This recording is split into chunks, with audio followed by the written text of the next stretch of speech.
নাফরমানের দলেরা, সেজদাওয়ালারা, যারা সেজদা দিতে পারো না তোমরা পৃথক হয়ে যাও। তারপরও আমার মালিক তাদেরকে পৃথক করে এবার বলবেন আমাকে এখন একটা সেজদা লাগাও। দুনিয়াতে যারা মালিককে সেজদা দিয়েছিল তারা সেজদা দিবে, যারা আমার আল্লাহর কদমে কখনো সেজদা দেয় না মানুষের মেরুদণ্ডের হাতটা বড় সোজা হয়ে যাবে। হাজারো চেষ্টা করার পরও মালিকের সামনে নত হতে পারবে না। আল্লাহু আকবার বলেন, একটু জোরে বলেন আল্লাহু আকবার। বলেন আমরা ডানপন্থী হতে চাই কি চাই না? আরেকটু জোরে বলেন হতে চাই কি চাই না? আল্লাহ বলেন মালিক ইয়াউমিদ্দিন, আমার আল্লাহ হবেন সেদিন বিচারক। যারা আল্লাহওয়ালা, নামাজওয়ালা, রোজাওয়ালা, পর্দাওয়ালি, স্বামীর সেবা করনেওয়ালি, স্বামী শ্বশুরের খেদমত করনেওয়ালি, আবেদা, জাহেদা, যে সমস্ত নারীরা তার নারীত্ব, মাতৃত্ব, সতীত্বকে হেফাজত করে, সমাজের যে সমস্ত যুবকগুলো তার দেহের যৌবন বয়সে আমার মালিকের গোলামি করে। যৌবনের একটা পাগলামি আছে বাবা, যৌবন বয়সের একটা পাগলামি আছে। যৌবন বয়সের পাগলামিটাকে কন্ট্রোল করে, যৌবন বয়সে তার মনের খাহেসাতকে কন্ট্রোলে রেখে আমার মালিকের কদমে সেজদা দেয়। কোরআনের পক্ষে অবস্থান নেই, রমজান মাসে রোজা রাখে, হাজারো পিপাসা লাগার পরেও রোজা ভাঙে না। আমার দেহ নষ্ট হবে, যৌবন নষ্ট হবে চিন্তা করে না, আমার চেহারা মলিন হবে চিন্তা ভাবনা করে না। আমার মালিকের গোলামি করে, রমজান মাসে দৈনিক 5 ওয়াক্ত নামাজ পড়ে আল্লাহকে সেজদা দেয়, আম্মা আব্বার সেবা করে, ইয়াবা, ফেন্সিডিল, মদ, নেশার সাথে সম্পৃক্ত হয় না। আমার আল্লাহ বলেন ওই কঠিন ময়দানে যুবকগুলাকে আমি আল্লাহ ডেকে ডেকে আমার আরশ আযিমের নিচে বসার জায়গা দেব। সুবহানাল্লাহ বলেন। এই কথাটা বুখারীর ওই হাদিসের ভিতরে আছে, শাবুন নাশা ফি ইবাদাতিল্লাহ। সমাজের যে সমস্ত যুবকগুলো যৌবন বয়সে আল্লাহর গোলামি করে, ইবাদত করে, ওই যুবকগুলাকে আমার আল্লাহ তিনার আরশ আযিমের নিচে জায়গা করে দেন। আল্লাহ বলবেন আল্লাহ বলেন মালিক ইয়াউমিদ্দিন, আমি আল্লাহ হব বান্দারে সেই দিনের বিচারক। আমি আল্লাহ দুনিয়ার বিচারকের মতো, আমি আল্লাহ জুলুম করি না, ইনসাফের বিচার করব। দুনিয়ার বাচ্চারা যখন বিচার করে তারা মানুষের উপর জুলুম করে। দুনিয়ার মানুষ সাদাকে সাদা বলে না, কালোকে কালো বলে না, টাকা খেয়ে ঘুষ খেয়ে মানুষের উপরে মানুষে জুলুম করে, সাদাকে কালো বানায়, কালোকে সাদা বানায়। আমার আল্লাহ বলেন বান্দারে আমি আল্লাহ হলাম ইনসাফগার বিচারক। আমার আল্লাহ সেদিন ইনসাফের পাল্লা কায়েম করবেন, নিজেও ইনসাফের বিচার করবেন। আমার আল্লাহ চামড়া দেখে বিচার করবেন না, আপনি বড় বংশের সন্তান সেটা দেখে আমার আল্লাহ বিচার করবেন না, আপনার চেহারা সুন্দর সেটা দেখে আমার আল্লাহ বিচার করবেন না, আপনার রাজা মহারাজার ছেলে সেটা দেখে আমার আল্লাহ বিচার করবেন না। ক্বালা রাসূলুল্লাহ সাল্লাল্লাহু আলাইহি ওয়াসাল্লাম ইন্নাল্লাহা লা ইয়ানজুরু ইলা আসওয়ারিকুম ওয়া আমওয়ালিকুম ওয়ালাকিন ইয়ানজুরু ইলা কুলুবিকুম ওয়া আ'মালিকুম। আমার আল্লাহ মানুষের বাহ্যিক চেহারা সুরত দেখেন না, আমার আল্লাহ মানুষের সম্পদ দেখেন না। ওয়ালাকিন ইয়ানজুরু ইলা কুলুবিকুম ওয়া আ'মালিকুম, আমার আল্লাহ যেটা দেখে ফয়সালা করেন সেটা হলো বান্দার সুন্দর আমল এবং বান্দার দিলের নিয়ত। সুতরাং আমার আল্লাহ যেদিন তিনার আদালত কায়েম করবেন, আমার আল্লাহ তিনার আদালত যেদিন কায়েম করবেন, পৃথিবীর সমস্ত মানুষগুলো বাবা ধাপে ধাপে যারা ইন্তেকাল করে মাটির পেটের ভিতরে আছে, আমার আল্লাহ বলবেন ইসরাফিল সিংহের মধ্যে ফুৎকার লাগাও। ইসরাফিল আলাইহিস সালাতু ওয়াস সালাম দ্বিতীয়বার যখন সিংহের মধ্যে বাবা একটা ফুৎকার দিবেন, আমার আল্লাহ সমস্ত মানুষগুলাকে যাকে যেখানে কবরস্থ করা হয়েছে, কবরস্থানে বলেন, পুকুর পাড়ের কর্নারে বলেন, লিপু গাছের নিচে বলেন, বাঁশঝাড়ের তলায় বলেন, প্রত্যেকটা মানুষ আপন আপন কবর থেকে আমার আল্লাহ সেদিন মানুষগুলাকে দাঁড় করাবেন। ইহশারুন নাসু ইয়াউমাল কিয়ামাতি হুফাতান উরাতান গুরলা, প্রত্যেকটা মানুষ উলঙ্গ হয়ে সেদিন মানুষগুলা তার কবর থেকে দাঁড়াতে আরম্ভ করবে। নারী বলেন আর পুরুষ বলেন, রাজা বলেন আর প্রজা বলেন, যুবতী বলেন আর যুবক বলেন, প্রত্যেকটা মানুষ তার কবর থেকে বস্ত্রহীনভাবে দাঁড়াবেন। পুরুষ মানুষগুলা খতনাবিহীন অবস্থায়, দেহের মধ্যে কোনো জামা থাকবে না, মাথার উপরে কোনো ছায়া থাকবে না, পায়ের মধ্যে কোনো জুতা থাকবে না। ইহশারুন নাসু ইয়াউমাল কিয়ামাতি হুফাতান উরাতান গুরলা। আমার আল্লাহ মানুষগুলাকে দাঁড় করাবেন উলঙ্গ অবস্থায়। আম্মা জান আয়েশা বলেন, ইয়া রাসূলুল্লাহ, ইয়া হাবিবাল্লাহ, আর রিজালু ওয়ান নিসাউ জামিআ ইয়ানজুরু বাযুহুম ইলা বা'দ। হে আল্লাহর নবী, কোটি কোটি নারী পুরুষ দাঁড়াবে উলঙ্গ বস্ত্রহীন। পুরুষগুলা কি নারীর দিকে তাকাবে না, নারীগুলা কি পুরুষের দিকে তাকাবে না? বড়ই তো লজ্জার কথা। ইয়া রাসূলুল্লাহ, আমার নবী বলেন, ইয়া আয়েশা, আল আমরু আশাদ্দু মিন আইয়ানজুরা বাযুহুম ইলা বা'দ। হে আয়েশা, এমন একটা পরিস্থিতি আমার আল্লাহ সেদিন কায়েম করবেন রে, কে নারী আর কে পুরুষ, কার দেহের ভিতরে জামা আছে আর কার দেহের ভিতরে জামা নাই, কে বড় বাবার ছেলে আর কে গরিব বাবার ছেলে, কার সুন্দর চেহারা কার কালো চেহারা, কার কত সম্পদশালী দুনিয়াতে, কার কত ক্ষমতা কত পাওয়ার ছিল রে। আমার মালিক সেটা দেখবেন না, আমার আল্লাহ সেটা দেখেন না। প্রত্যেকটা মানুষকে আমার আল্লাহ দাঁড় করাবেন দুইটা পায়ের পাতার উপরে। লা তাজুলু কাদামা ইবনে আদম ইয়াউমাল কিয়ামাতি মিন ইনদি রাব্বিহি হাত্তা ইউসআলা আন খামসিন। আমার নবী বলেন, প্রত্যেকটা মানুষকে দুইটা পায়ের পাতার উপরে আমার আল্লাহ দাঁড় করিয়ে রাখবেন। ফি ইয়াউমিন কানা মিকদারুহু 50 আলফ সানা। দুনিয়া 24 ঘন্টায় একটা দিন হয়, আমার আল্লাহ একটা দিন কায়েম করবেন, তবে সেটা দুনিয়ার 24 ঘন্টার একদিন নয়, দুনিয়ার 50,000 বছর সম পরিমাণ একটা দিন আমার আল্লাহ কায়েম করবে। সেই দিনটাই যুবক মানুষগুলো দাঁড়িয়ে থাকতে থাকতে বৃদ্ধ হয়ে যাবে। দুইটা পায়ের পাতার উপরে আমার আল্লাহ দাঁড় করিয়ে রাখবেন। সূর্যের আলোর তাপে মানুষগুলোর মাথার মগজগুলো টকবক করে বাতের মারের মতো ফুটতে আরম্ভ করবে। মানুষগুলো তার জীবনের হিসাব মিলানো সম্ভব হবে না, গামতে আরম্ভ করবে। নবী বলেন, এক শ্রেণীর মানুষের দেহের গাম হবে তার হাঁটু সম পরিমাণ, এক শ্রেণীর মানুষের গাম হবে তার কোমর সম পরিমাণ, এক শ্রেণীর মানুষের গাম হবে তার সিনা সম পরিমাণ।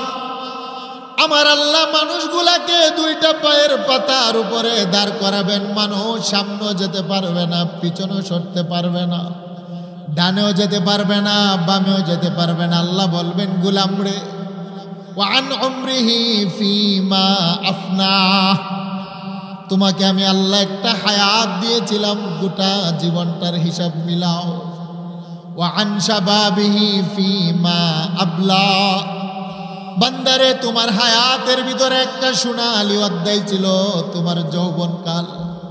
15 থেকে নিয়ে 33 বছর বা 15 বছর থেকে নিয়ে 40 বছর, এই যৌবনকালটা তোমার দেহের ভিতরে সবচাইতে বড় নিয়ামত আমি আল্লাহ দিয়েছিলাম।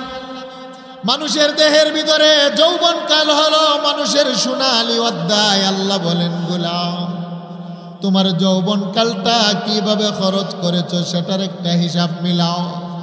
তুমি সম্পদ কিভাবে উপার্জন করেছো তার হিসাব দাও।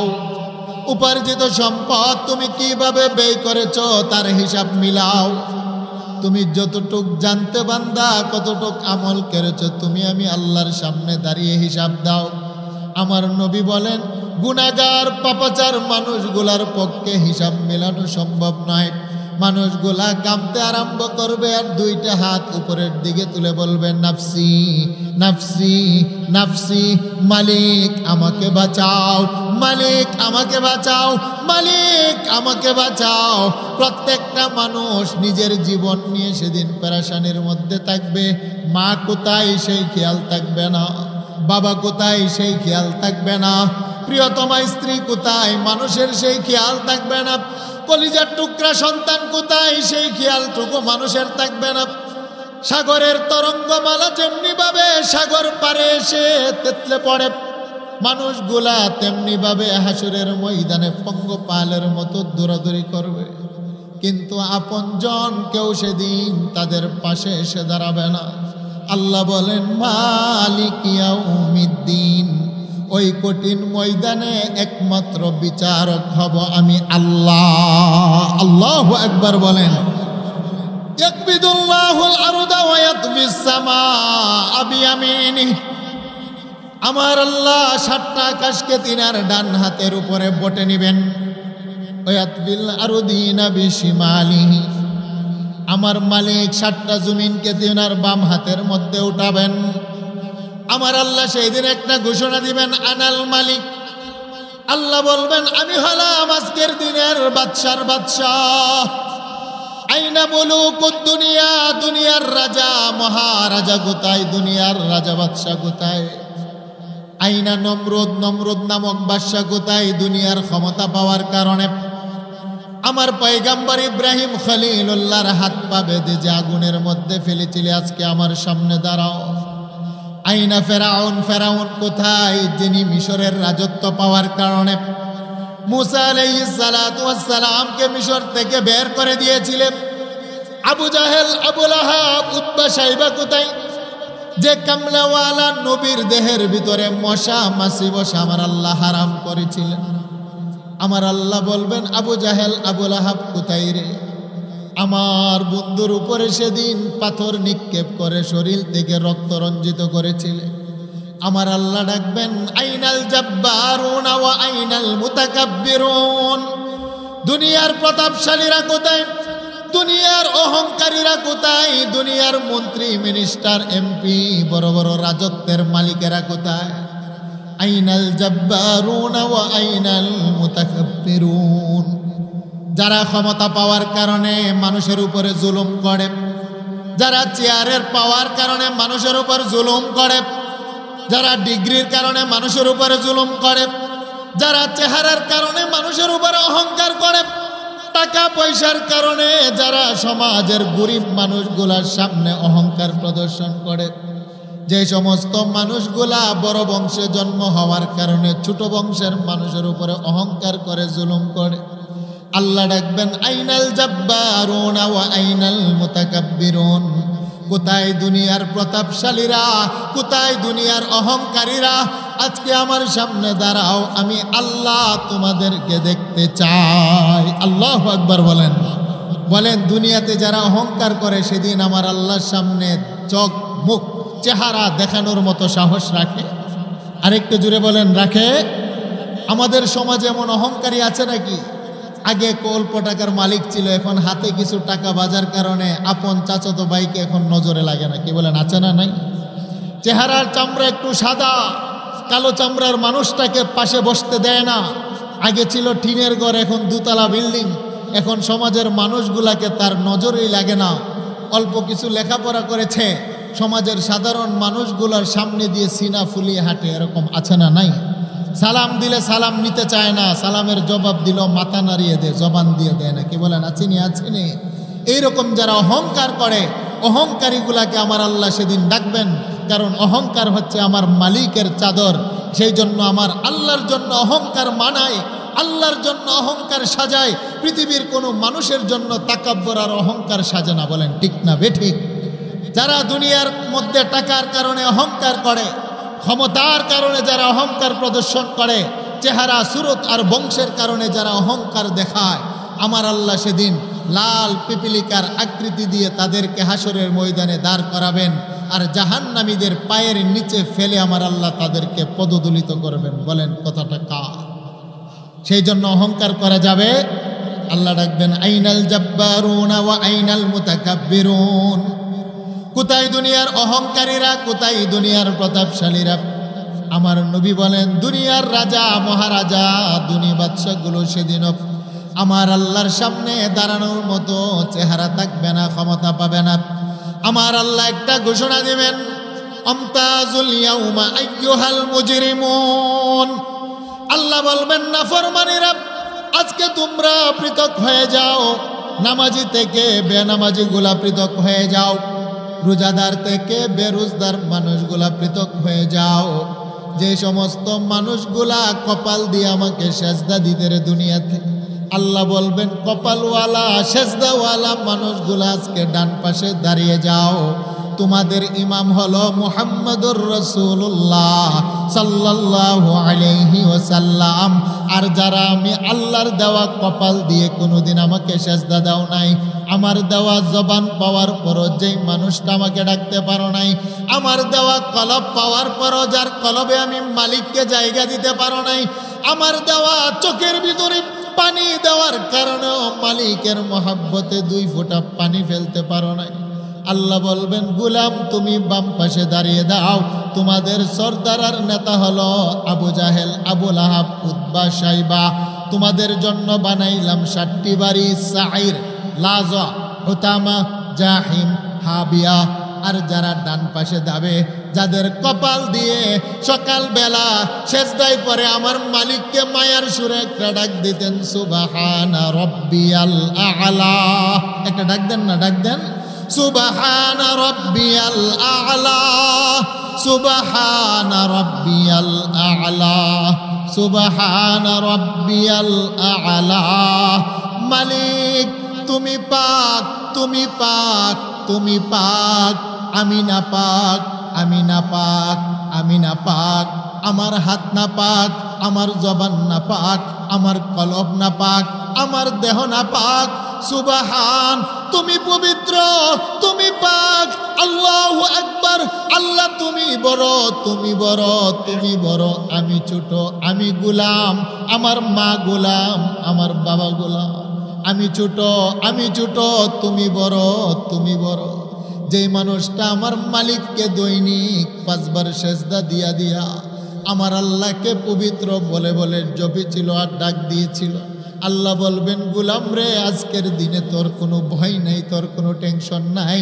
আল্লাহ বলবেন বান্দা তুই ডান পাশে দাঁড়িয়ে যা, আমার আল্লাহ হাসরের ময়দানে আরশের একটা ছায়া ছড়াবেন, আল্লাহু আকবার বলেন, আমার আল্লাহ একটা ছায়া বিছাবেন। বুখারীর বর্ণনা, قال رسول الله صلى الله عليه وسلم سبعة يظلهم الله في ظله يوم لا ظل إلا ظله। আমার আল্লাহ আরশ আযীমের একটা ছায়া বিছাবেন, যেদিন আমার আল্লাহর ছায়া ছাড়া আর কোনো ছায়া থাকবে না। সেই কঠিন দিনে 7 প্রকারের মানুষকে আমার মালিক ডেকে ডেকে আরশের নিচে জায়গা দিবেন। এর ভিতরে এক প্রকার হলো সমাজের ওই মানুষ, রাজুলুন কলবুহু মুআল্লাকুম ফিল মাসাজিদ, সকালবেলা মসজিদে মালিকের কদমে সেজদা দেওয়ার অপেক্ষায় থাকে কখন জানে মুয়াজ্জিনের কণ্ঠে মাগরিবের আজান হয়, মাগরিবের নামাজ পড়ে যাওয়ার পরে আবার এশারের জন্য অপেক্ষায়, এশারের নামাজ পড়ে মসজিদ থেকে যাওয়ার পরে আবার ফজরের নামাজের জন্য অপেক্ষায়। আসসালাতু খায়রুম মিনান নাওম, ঘুম থেকে নামাজ উত্তম, হাইয়া আলাস ফালাহ, হাইয়া আলাল ফালাহ, আসো না কামিয়াবির দিকে, আসো না কল্যাণের দিকে। এই কথাটা শোনার পরে সমাজের যে আল্লাহ আলাম মানুষগুলা আরামের বিছানা, আরামের ঘুমকে লাথি মেরে মালিকের বাড়িতে এসে আমার আল্লাহর মহাব্বতের জায়গা মসজিদের মধ্যে প্রবেশ করে। আমার আল্লাহ হন মেজবান, মানুষগুলা হন মেহমান। আমার মালিকের বাড়ির ভিতরে এসে সেজদায় পরে পরে যখন বলে মালিক, আল্লাহু আকবার, হের মালিক আমি উপস্থিত, গোলাম হাজির, আল্লাহ ঘোষণা দিলাম গো তুমি বড়, আমি ছোট, সুবহানা রাব্বিয়াল আ'লা, আল্লাহ আমি আমার জীবনের সবচাইতে দামি জায়গা কপাল, এই কপালটা পৃথিবীর কারো কদমে আমি কখনো ঠেকাই না, তোমার কুদরতি কদমের মধ্যে লাগিয়ে ঘোষণা দিলাম তুমি পাক, আমি না পাক। আল্লাহ বলবেন গোলাম, রাজুলুন কলবুহু মুআল্লাকুম ফিল মাসাজিদ, বুখারীর বর্ণনা, এক ওয়াক্ত নামাজ পড়ে যাওয়ার পরে আরেক ওয়াক্ত আল্লাহর ঘর মসজিদের সাথে যার দিলটা লেগে থাকে, লটকে থাকে, যার দেহের দামি অংশ কপাল দিয়ে মালিককে সেজদা দেয়, ওই মানুষটাকে কঠিন হাসরের ময়দানে আমার আল্লাহ তিনার আরশে আযীমের নিচে বসার জায়গা করে দেন। আরেকটু জোরে বলেন আল্লাহু আকবার। আল্লাহ বলবেন আমতাজুল ইয়াউমা আইয়ুহাল মুজরিমুন, হে নাফরমানের দলেরা, সেজদাওয়ালারা, যারা সেজদা দিতে পারো না তোমরা পৃথক হয়ে যাও। তারপরও আমার মালিক তাদেরকে পৃথক করে এবার বলবেন আমাকে এখন একটা সেজদা লাগাও। দুনিয়াতে যারা মালিককে সেজদা দিয়েছিল তারা সেজদা দিবে, যারা আমার আল্লাহর কদমে কখনো সেজদা দেয় না মানুষের মেরুদণ্ডের হাতটা বড় সোজা হয়ে যাবে, হাজারো চেষ্টা করার পরও মালিকের সামনে নত হতে পারবে না। আল্লাহু আকবার বলেন, একটু জোরে বলেন আল্লাহু আকবার। বলেন আমরা ডানপন্থী হতে চাই কি চাই না? আরেকটু জোরে বলেন হতে চাই কি চাই না? আল্লাহ বলেন মালিক ইয়াউমিদ্দিন, আমার আল্লাহ হবেন সেদিন বিচারক। যারা আল্লাহওয়ালা, নামাজওয়ালা, রোজাওয়ালা, পর্দাওয়ালি, স্বামীর সেবা করনেওয়ালি, স্বামী শ্বশুরের খেদমত করনেওয়ালি, আবেদা জাহেদা, যে সমস্ত নারীরা তার নারীত্ব, মাতৃত্ব, সতীত্বকে হেফাজত করে, সমাজের যে সমস্ত যুবকগুলো তার দেহের যৌবন বয়সে আমার মালিকের গোলামি করে। যৌবনের একটা পাগলামি আছে বাবা, যৌবন বয়সের একটা পাগলামি আছে। যৌবন বয়সের পাগলামিটাকে কন্ট্রোল করে, যৌবন বয়সে তার মনের খাহেসাতকে কন্ট্রোলে রেখে আমার মালিকের কদমে সেজদা দেয়, কোরআনের পক্ষে অবস্থান নেই, রমজান মাসে রোজা রাখে, হাজারো পিপাসা লাগার পরেও রোজা ভাঙে না। আমার দেহ নষ্ট হবে, যৌবন নষ্ট হবে চিন্তা করে না, আমার চেহারা মলিন হবে চিন্তা ভাবনা করে না, আমার মালিকের গোলামি করে, রমজান মাসে দৈনিক 5 ওয়াক্ত নামাজ পড়ে আল্লাহকে সেজদা দেয়, আম্মা আব্বার সেবা করে, ইয়াবা ফেন্সিডিল মদ নেশার সাথে সম্পৃক্ত হয় না। আমার আল্লাহ বলেন ওই কঠিন ময়দানে যুবকগুলাকে আমি আল্লাহ ডেকে ডেকে আমার আরশ আযিমের নিচে বসার জায়গা দেব। সুবহানাল্লাহ বলেন। এই কথাটা বুখারীর ওই হাদিসের ভিতরে আছে, শাবুন নাশা ফি ইবাদাতিল্লাহ। সমাজের যে সমস্ত যুবকগুলো যৌবন বয়সে আল্লাহর গোলামি করে, ইবাদত করে, ওই যুবকগুলাকে আমার আল্লাহ তিনার আরশ আযিমের নিচে জায়গা করে দেন। আল্লাহ বলবেন আল্লাহ বলেন মালিক ইয়াউমিদ্দিন, আমি আল্লাহ হব বান্দারে সেই দিনের বিচারক। আমি আল্লাহ দুনিয়ার বিচারকের মতো আমি আল্লাহ জুলুম করি না, ইনসাফের বিচার করব। দুনিয়ার বাচ্চারা যখন বিচার করে তারা মানুষের উপর জুলুম করে। দুনিয়ার মানুষ সাদাকে সাদা বলে না, কালোকে কালো বলে না, টাকা খেয়ে ঘুষ খেয়ে মানুষের উপরে মানুষের জুলুম করে, সাদাকে কালো বানায়, কালোকে সাদা বানায়। আমার আল্লাহ বলেন বান্দারে আমি আল্লাহ হলাম ইনসাফগার বিচারক। আমার আল্লাহ সেদিন ইনসাফের পাল্লা কায়েম করবেন, নিজেও ইনসাফের বিচার করবেন। আমার আল্লাহ চামড়া দেখে বিচার করবেন না, আপনি বড় বংশের সন্তান সেটা দেখে আমার আল্লাহ বিচার করবেন না, আপনার চেহারা সুন্দর সেটা দেখে আমার আল্লাহ বিচার করবেন না, আপনার রাজা মহারাজার ছেলে সেটা দেখে আমার আল্লাহ বিচার করবেন না। قال رسول الله صلى الله عليه وسلم إن الله لا ينظر إلى صوركم وأموالكم ولكن ينظر إلى قلوبكم وأعمالكم। আমার আল্লাহ মানুষের বাহ্যিক চেহারা সুরত দেখেন না, আমার আল্লাহ মানুষের সম্পদ দেখেন না, ওয়ালাকিন ইয়ানজুরু ইলা কুলুবিকুম ওয়া আ'মালিকুম। আমার আল্লাহ যেটা দেখে ফয়সালা করেন সেটা হলো বান্দার সুন্দর আমল এবং বান্দার দিলের নিয়ত। সুতরাং আমার আল্লাহ হাসরের ময়দানে মানুষের আমল দেখে বিচার করবেন, মানুষের দিলের অবস্থা দেখে আমার আল্লাহ বিচার করবেন। আমার আল্লাহ কোনো মানুষের উপর যাররা পরিমাণ জুলুম করবে না। আল্লাহু আকবার বলেন। ফামান ইয়ামাল মিসকালা যাররাতিন খায়রান ইয়ারা ওয়া মান ইয়ামাল মিসকালা যাররাতিন শাররান ইয়ারা। বাবা আমরা যে রাত্রের বেলা ঘুমাই, ঘুমানোর মধ্যে ডান দিক থেকে আমরা বাম দিকে হয় কিরণ ফির। যেই মানুষটা ডান দিক থেকে বাম দিকে হওয়ার সময় ঘুমন্ত অবস্থায় জবান দিয়ে আল্লাহকে ডাক দেয়, নিজের অজান্তে ঘুমন্ত অবস্থায় যদি একটা গোলাম তার মালিককে ডাক দেয়, আল্লাহ বলেন গোলাম রে তোমার অজান্তে ঘুমন্ত অবস্থায় যে আমাকে একটা মালিক বলে ডাক দিয়েছ, আল্লাহ বলেন এটাও আমি আল্লাহ সংরক্ষণ করে রাখি রে বান্দা। তোমার কঠিন মুসিবতের দিন যেদিন আমি আল্লাহ কামুল হাকিমিন হব, তোমার ঘুমন্ত অবস্থায় যে আমাকে মালিক বলে ডাক দিয়েছিলে, আমি আল্লাহ ওই আল্লাহ নামক শব্দটা নিয়েই তোমার সামনে সেদিন দাঁড়াবো। আল্লাহু আকবার বলেন। সেই জন্য আমার আল্লাহ জুলুম করবেন না, আল্লাহ জুলুম করে না। পৃথিবীর কোনো একটা মানুষ যদি গভীর রজনীতেও তার জবান দিয়ে আমার মালিককে আল্লাহ বলে ডাক দেয়, আল্লাহ বলেন বান্দা তোমার ডাকের ফলটাও সেদিন তুমি দেখতে পাবে। আর যদি তোমার চোখের কন্যার দিয়ে কোনো বেগানা নারীর দিকে তাকাও, আল্লাহ বলেন সেই পাপটাও তোমার সামনে সেদিন উপস্থিত হবে। আল্লাহ বলেন ওই দিন আমি আল্লাহ হব বাদশাহ, দুনিয়ার সমস্ত নাফরমানগুলা হবে আমার সামনে আসামি।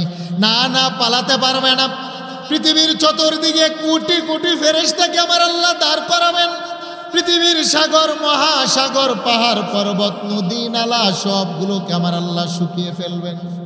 বাবা, পৃথিবীর মধ্যে বড় বড় 27টি সাগর মহাসাগর আছে। সবচাইতে বড় মহাসাগর হলো প্রশান্ত মহাসাগর, যেই সাগরের গভীরতা হলো 11 কিলোমিটার। তারপরে সবচাইতে বড় সাগর হলো আটলান্টিক মহাসাগর। আটলান্টিক মহাসাগরের গভীরতা হলো 9 কিলোমিটার। বাংলাদেশও একটা সাগর আছে, সেটা হলো বঙ্গোপসাগর। এই সাগরের গভীরতা হলো 4.5 কিলোমিটার। আমার আল্লাহ যেদিন তিনার বিচার কার্যালয় আরম্ভ করবেন, আমার আল্লাহ যেদিন আদালত কায়েম করবেন, সমগ্র পৃথিবীর মানুষগুলাকে যেদিন তার বিচারের কাঠগড়ার মধ্যে আমার আল্লাহ উপস্থিত করবেন, পৃথিবীর বড় বড় সাগর মহাসাগরের পানিগুলাকে আমার আল্লাহ শুকিয়ে ফেলবেন। পৃথিবীর মধ্যে কোনো সাগর থাকবে না, পাহাড় থাকবে না, তৃণলতা থাকবে না। সমগ্র পৃথিবীটাকে একটা ধুধু ময়দান বানাবেন। পৃথিবীর মধ্যস্থলে আমার আল্লাহ তিনার বিচারের আদালত কায়েম করবেন। কোনো মানুষ পালাতে পারবে না, কোনো মানুষ লুকাতেও পারবে না। প্রত্যেকটা মানুষ তার আপন আপন জায়গার মধ্যে দাঁড়াবে। আমার আল্লাহ প্রত্যেকটা মানুষের যখন জীবনের আমল নামা টান দিবেন, মানুষগুলো দেখবে দিক চুরাচুরি করবে, যাবে মায়ের কাছে একটু সাহায্য পায় কিনা। আল্লাহর কোরআন বলে ইয়াউমা ইয়াফিরুল মারউ মিন আখিহি ওয়া উম্মিহি ওয়া আবি ওয়া সাহিবাতিহি ওয়া বানিহি। ফাররা ইয়াফিরু মানে ভেগে যাওয়া। আমার আল্লাহ প্রথমে ভাইয়ের কথা উল্লেখ করলেন, ইয়াউমা ইয়াফিরুল মারউ মিন আখিহি। আমার আল্লাহ প্রথমে আপন ভাইয়ের কথা উল্লেখ করলেন, ভাই ভাইয়ের কাছ থেকে পালিয়ে যাবে। আমার আল্লাহ ভাইয়ের কথাটা কেন উল্লেখ করলেন, মুফাসসিরিনে কেরাম ব্যাখ্যা দিয়েছেন, ভাই বড় দন রক্তেরই বাঁধন। কারণ আজকে যদি একটা ভাই মুসিবতের মধ্যে পড়ে, আপন ভাই দৌড়িয়ে গিয়ে তাকে হেফাজত করে রক্ষা করে। আপন ভাইদের মধ্যে যত দ্বন্দ্বই হোক না কেন, পাশের বংশের মানুষ যদি আমার রক্তের ভাইকে আক্রমণ করে, আমি আপন ভাই কখনো নিজ বাড়িতে বসে থাকতে পারি না। বলেন ঠিক না বে ঠিক? যে আপন ভাই, রক্তের ভাই, ভাইয়ের জন্য এত মায়া, এত মহাব্বত, আল্লাহ বলেন রক্তের ভাইটাই সেদিন ভাইয়ের পাশে দাঁড়াবে না, পালিয়ে যাবে। ইয়াউমা ইয়াফিরুল মারউ মিন আখিহি। নাফরমান ভাই আপন ভাইয়ের কাছে গিয়ে বলবে, তুমি না আমার রক্তের ভাই, দুনিয়ার মধ্যে হাজারো মুসিবতের মধ্যে পড়লো, তুমি তো আমাকে পিছনে ফেলে যাও নাই। আজকে আল্লাহর আদালতে আমার জীবন মিলে না, মিলাতে পারছি না, জাহান্নামের আসামি। হে আমার রক্তের ভাই, আমার পাশে দাঁড়াও, একটু সাহায্য করো। আল্লাহর কোরআন বলে সাহায্য তো করবেই না, বরং সব পালিয়ে যাবে। সন্তান যাবে মায়ের কাছে, নাফরমান সন্তানের কাছ থেকে মা চেহারা লুকাবে। সন্তান যাবে বাবার কাছে, বাবাও সন্তানের কাছ থেকে চেহারা লুকিয়ে ফেলবে। স্বামী যাবে স্ত্রীর কাছে, স্ত্রীও সেদিন চেহারা লুকিয়ে ফেলবে। লা ইয়াসআলু হামিমুন হামিমা ইউবাসসিরুনহুম। অন্তরঙ্গ বন্ধুর সাথে মোলাকাত হবে, ধাক্কা লাগবে, চোখে চোখ পড়বে, বন্ধু সেদিন তার পাশে দাঁড়াবে না। সমস্ত মানুষগুলা সেদিন পালাতে আরম্ভ করবে, নিজের কাছ থেকে লুকিয়ে যাবে, পালিয়ে যাবে। কোনো দিক বিদিক মানুষগুলা যখন কোনো সাহারা পাবে না, আপনজনের কাছে সেদিন যেতে পারবে। আমার আল্লাহ বলেন মালিক ইয়াউমিদ্দিন, বান্দারে ওই কঠিন দিনে আমি আল্লাহ ইনসাফগার বাদশা তোমার উপর জুলুমও করব না। আমার আল্লাহ মানুষকে নেই বিচার দেওয়ার জন্য আমার আল্লাহ মিজানের পাল্লা কায়েম করবেন। প্রত্যেকটা বান্দার মিজানের পাল্লায় আমল উঠাবেন এবং তার প্রত্যেকটা পাপের জন্য 4টা করে সাক্ষী রাখবেন। হে বাবা, আমরা যদি মহাজাকাকার যান চড়ে মহাশূন্যে চলে যায়, সেখানেও আমার 2 কাঁধে 2 জন ফেরেশতা সাথে যায়। সাবমেরিনে করে যদি আটলান্টিক মহাসাগরের তলে দেশেও চলে যায়, আমার কাঁধের 2 জন ফেরেশতা কিন্তু আমার সাথে যায়। আল্লাহ বলেন, গোলাম, তোমার পাপের সাক্ষ্য হিসাবে আমি আল্লাহ 4টা রাত সাক্ষী উপস্থিত করব। 1 নম্বরের রাত সাক্ষী আমার আল্লাহ উপস্থিত করবেন জমিনের মাটি। ইয়াউমা ইযিন তুহাদ্দিসু আখবারাহা। আল্লাহ বলেন, জমিনের যেই মাটির উপরে মানুষগুলা তোমরা দাঁড়িয়ে বসে শুয়ে পাপ করো, জমিনের মাটি হলো তোমার 1 নম্বরের রাত সাক্ষী। কিরামান কাতিবিনা ইয়ালামুনা মা তাফআলুন। 2 নম্বরের রাত সাক্ষী হলো আমার 2 কাঁধের 2 জন ফেরেশতা। 3 নম্বরের রাত সাক্ষী হলো ওয়াইদাস সুহুফু নুশিরাত। আমার আমল নামা 3টা সাক্ষী যখন আমার আল্লাহ পেশ করবেন, জালেম মানুষগুলা বলবে, মালিক, জমিনের কথাও মানি না, ফেরেশতার সাক্ষীও মানি না, আমল নামাও মানি না। আমার আল্লাহ এবার তার মুখের মধ্যে এবার মোহর এঁটে দিবেন। আলিয়াউমা নাখতিমু আলা আফওয়াহিহিম ওয়া তুকাল্লিমুনা আইদিহিম ওয়া তাশহাদু আরজুলুহুম বিমা কানু ইয়াকসিবুন। বান্দার হাত আমার আল্লাহর সাথে বান্দার পাপের সাক্ষ্য দেবে, বান্দার পা বান্দার দেহের বিরুদ্ধে সাক্ষ্য দিবে। আমার আপন ভাইটাও সেদিন আমার পাশে দাঁড়াবে না, আমার মা বাবা বন্ধু বান্ধব কেউ তো পাশে দাঁড়াবে না। আল্লাহ বলেন, বান্দারে, শুধু আপন জন নয়, তোমার দেহটা তো তোমার কাছে বড় আপন, তোমার দেহটাই সেদিন তোমার বিরুদ্ধে সাক্ষ্য দিবে। আল্লাহু আকবার বলেন। আমার দেহটাই সেদিন আমার আপন থাকবে না। মুফাসসিরিনে কেরাম বলেন, মানুষের চোখ মানুষের পাপের বিরুদ্ধে সাক্ষ্য দেবে, মানুষের 2টা কান মানুষের পাপের বিরুদ্ধে সাক্ষ্য দেবে, এমনকি মানুষের দেহের চামড়াটা পর্যন্ত মানুষের বিরুদ্ধে সাক্ষ্য দিবে। আমার বলতে কিছুই নাই। আল্লাহ বলেন, গোলাম, 4টা সাক্ষী নেওয়ার পরে আমি আল্লাহ তোমার আমল নামাগুলা মিজানের পাল্লার মধ্যে উঠাবো। আল্লাহু আকবার বলেন। সম্মানিত হাজিরিন, হুজুরে চলে আসছে, হুজুরকে বসে রেখে কথা বলাটা এটা আমার জন্য বিয়াদবি। হুজুর আমাদের মুরব্বী, সেই জন্যে আসলে শুরুতেই আপনাদের এটা অনেক বিলম্ব হয়ে গেছে মাহফিল। তারপর আপনারা যারা আসছেন হুজুরের হাতে দোয়া করে তারপরে আপনারা সকলেই যাবেন। তাহলে আমার মূল কথাটা ছিল, যারা নাফরমান আর যারা নেককার, দুনিয়াতে 1 পাতিলার খাবার খায়, আল্লাহ বাধা দেয় না। কি বলেন, ঠিক না বেঠিক? নামাজি বেনামাজি, ভালো মানুষ মন্দ মানুষ, একই সমাজে বসবাস, একই বাজারে সকালবেলা বাজার করি, কোনো বাধা নাই, নিষেধ নাই। কিন্তু আমার আল্লাহ একদিন এমন আসবে হাসরের ময়দানে, ভালো মানুষ থেকে মন্দ মানুষগুলাকে আমার আল্লাহ বাছাই করে ফেলবেন। সেই দিনটার নাম হলো হাসরের ময়দান। কি বলেন, ঠিক না বেঠিক? সেই জন্য আমাদের নামাজ দরকার আছে না নাই? আমরা ডান পাশে ডান কাতারে আমরা দাঁড়াতে চাই কি চাই না? যদি আমরা ডানপন্থী হতে চাই, নবীর হাতে শাফাআত চাই, আমরা যদি মালিকের দিদার আর জান্নাতে যেতে চাই, তাহলে আমাদের নামাজ দরকার আছে, পর্দা দরকার আছে, আল্লাহর ঘর মসজিদের সাথে আমাদের সম্পর্ক দরকার আছে। ওলামায়ে কেরাম এই সমস্ত মাদ্রাসাগুলোর সাথে টাকা দিয়ে, পয়সা দিয়ে, বুদ্ধি দিয়ে, পরামর্শ দিয়ে আল্লাহর কালামের সাথে আমাদের অবস্থান নেওয়া দরকার আছে না নাই? আল্লাহ সুবহানাহু ওয়া তাআলা আমাদের সকলকে আল্লাহ এবং রাসূলের গোলামি করার তৌফিক দান করে। সকলে বলেন আমিন। আসসালামু আলাইকুম ওয়া রাহমাতুল্লাহি ওয়া বারাকাতুহু।